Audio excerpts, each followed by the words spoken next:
lot of people have been asking me to help them learn to slide, so I just decided I would make a video and help them out. Push-up slides are a really good beginner slide because you don't have to worry about high siding and you don't really have to worry about icing out that much because you're going to have your hands on the ground, so it's going to give you a little bit more stability. It's also going to be easier to kick out the board because you're able to take more of your weight off of the board when you put your hands on the ground. So it's a really good beginner slide. You don't have to go that fast, so if you do fall, you're not going to get that hurt. It is really important to make sure you have a few things first before you do the slides. Alright, so stuff you're going to want to make sure you have before you do the slides. You're going to want a helmet, of course. You don't need a full face, half shell will work. You're going to need some slide gloves. If you're going to rub your hands on the ground, you're going to want to make sure you have something protecting them, otherwise you're going to get in a lot of pain. And then you're going to want to make sure you have some knee pads, because a common mistake is you're going to end up on your knees, especially when you're learning. So it's really helpful to have knee pads. Make sure you're not going to skin your knees. And then, of course, most importantly, you're going to need a board. Any board that you're really comfortable riding on. You don't need anything downhill. Like, it doesn't need to be anything crazy. You can do it on a lot of boards. You don't need super slidey wheels. I have Cadillac swingers on it. You could do it on race wheels if you really wanted to. So there's three main parts to learning the push-up slide. The first part is the setup to the slide.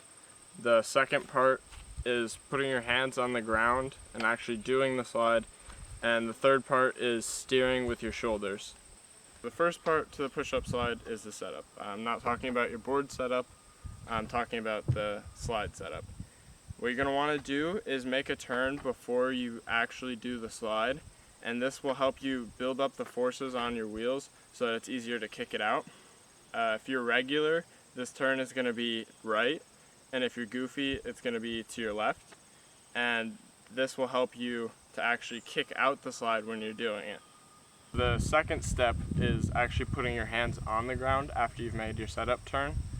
And what you're going to want to make sure that you do is put them a little bit further out from your body, because if you put them too close, what happens is your weight is still on the board and you're not going to be able to kick it out, and you're just going to end up shooting the board downhill. It's not actually going to break traction. So the best way to actually make sure the board breaks traction is to stretch your body out. Make sure that your hips are straighter. You're going to be actually out in a push-up position like you would be doing an actual push-up.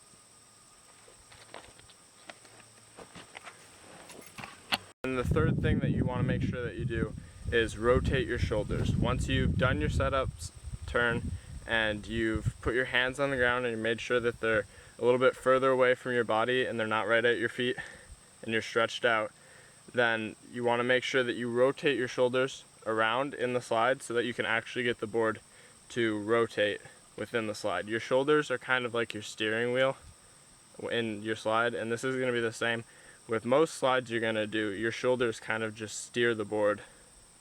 Rotating your shoulders is going to be really important once you start to do a little bit more variations of the push-up slide, because there's a few ways you can do it. You can either just go down and just slide the board and kill all of your speed, just kind of in a shutdown sort of slide. That's really helpful if you're trying to bomb hills, but you want to make sure that you have a way to stop. You only need to be able to get the board around a little bit and you'll be able to kill your speed. If you want to be able to ride away from it, then rotating your shoulders all the way around, you can do a 180 and ride down the hill. The only issue with that is that your switch. So what a lot of people try and get to is the pendy, and you'll hear that a lot. That's when you actually get the board to slide around and you'll get it almost to 180 degrees and then bring it back around so that you're still riding the way that you would normally ride. And this is really good because you're not switch, you can ride, and then you can just keep doing pendies as you need to as you go down the hill. So I'm here with my friend Alex today, and he's learning push-up slides. So it's going to be really good because you're going to get real examples of somebody learning, and I'm going to try and film him and say, maybe what he could do better to help him out. And if you're watching and you're running into the same issues, it should be able to help you out. If you're seeing somebody do the same things, have the same issues, and know what's going wrong, it can really help.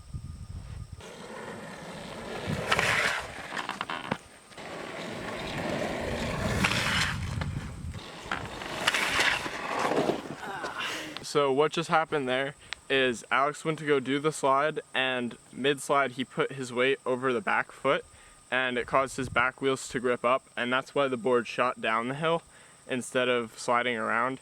If the back wheels grip up, you're not going to get the board to swing around. It's just going to kind of continue with its path down the hill, and you're going to try and slide, and you're not going to go with it. The best way to fix that is when you go around, make sure that you're rotating your shoulders and keep your weight equal, or put a little bit more of it towards the front because you are pivoting. So it's okay to have a little bit more weight towards the front, and then the back will swing around a little easier. That time what happened is Alex just took his feet off the board. I think it's just becoming involuntary at this point because he's done it a few times and he knows that he's not getting the board around. And that time he actually started to do the slide and everything was going pretty well. He just kind of panicked because it's what he's been used to. Sometimes in this situation what's best is to just tell yourself that no matter what happens, even if you're gonna fall, you're gonna leave your feet on the board. You have knee pads, you have gloves, you're really not gonna get that hurt. Worst case scenario, just kind of land on your knees and your pucks and you'll slide it out a little bit. But keep your feet on the board. Alex is retaping his gloves, so I'm gonna do a few slides real quick and show you guys what we're going for. Earlier I did say that you could do it on race wheels. I'm just gonna show that I'm not just saying that. This is my race board.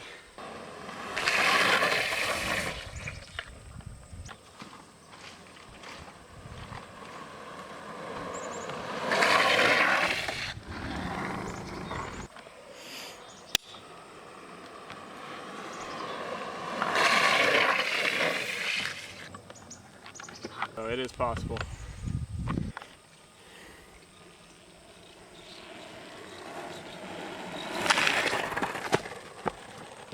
Alright, so that time Alex just kind of kicked the board and it got away from him. The best way to fix that is when you go to kick out the slide, do it gently. If you kick it too hard, the board is going to get away from you and you're not going to be able to control it. Really just use the turn, your setup turn, and when you put your gloves down, it should slide pretty easily. It's not something that you really have to force.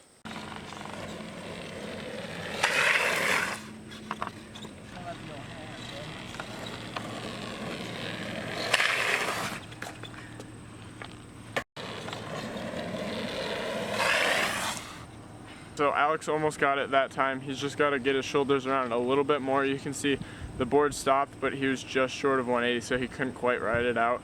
If he gets his shoulders around just a little bit more, he's going to be able to stand up and keep riding.